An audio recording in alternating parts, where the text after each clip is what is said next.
Good afternoon. Welcome to the Midday Mull for Tuesday, the 30th of May.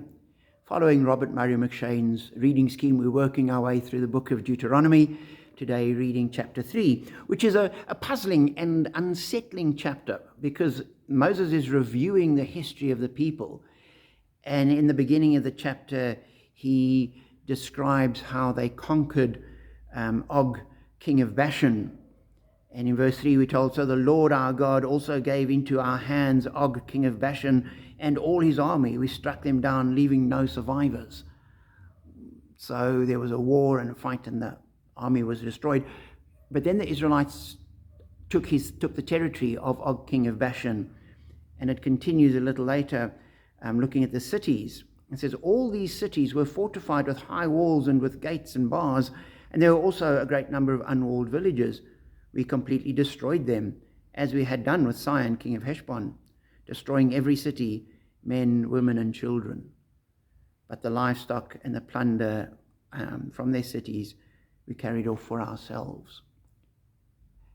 And in the 21st century, that doesn't sit well. And a lot of people raise issues like that and say, how can a God of love allow something like this? And Moses even saying, this is what God called us to do.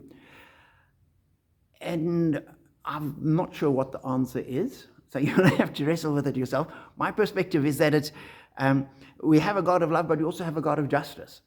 And in Genesis, Abram was told he's not going to be given the territory until 4 generations later. It says, because the sins of the Amorites have not yet reached full measure. So it's almost as though once the path of sinfulness had reached a certain point, judgment had to come, and God would use Abraham and his descendants to bring judgment on them. So my perspective is that I suspect the communities that were overthrown were sinful and needed judgment. We might not see that today, but if you go back to the end of the Second World War, there was nobody that raised issues about the Nazis being sentenced to death. They thought this was entirely right. And even today, people are hunting down those people that were part of the concentration camps, the guards and the secretaries and the people that were involved and kept the system going. And the idea is you were part of a system that was evil and you cannot just walk away from it. There needs to be justice. And so the men, women, and children that were part of these countries were probably caught up in the evil that was part of those cultures and societies. And so as God's judgment came on them, they would be destroyed.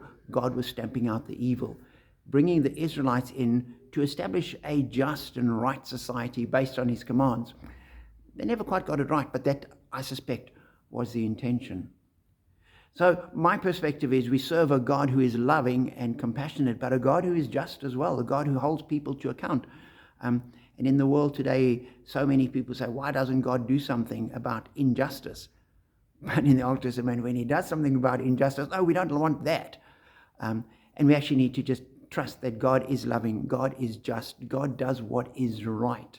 We might not see it, it might not seem right to us, but one day, when we have the full truth, when we step into his presence and we see our lives and our history and the whole of humanity from God's right and just and loving perspective, it'll make perfect sense.